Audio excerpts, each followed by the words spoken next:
আমি এখান থেকে 165 কিলোমিটার দূর পুরুলিয়ার পাড়াতে 20,000 মানুষের সভা করে এখান দিয়ে ফিরছি। আমি ফিরছি যেমন থাকে আমার সঙ্গে সিআরপিএফ এর গাড়ি সামনে পিছনে আছে, এমনকি আমি বুলেট প্রুফ গাড়িতে উঠিনি। আমি তো ভাবতেই পারিনি যে রাত্রিবেলা এরকম 10টা চ্যাংড়া তৃণমূলের আর সঙ্গে 10টা পুলিশ নিয়ে এসে এইভাবে করবে, ভাবাই যায়নি। আমি তো এফআইআর করে দিয়েছি। তৃণমূলের যুব মোর্চার সভাপতি দেবাঞ্জন পড়ে যাবো, তৃণমূলের শ্রমিক শাখার সভাপতি দেবকুমার দে, তৃণমূলের মাফিয়া গুন্ডা জঙ্গি শাহরুখ খান, পঞ্চায়েত সমিতির ঠিকাদার বাণীব্রত চৌধুরী, মণিকাঞ্চন।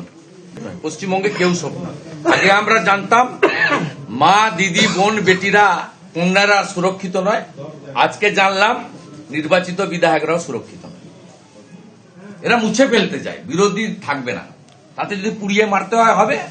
প্রদীপ নেবার আগে একটু দপ করে জ্বলে উঠে, এদের টাইম হয়ে এসছে।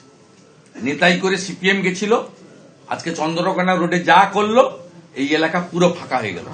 জানুয়ারি 7 তারিখ 2011, আজকে জানুয়ারি 10 তারিখ 2026,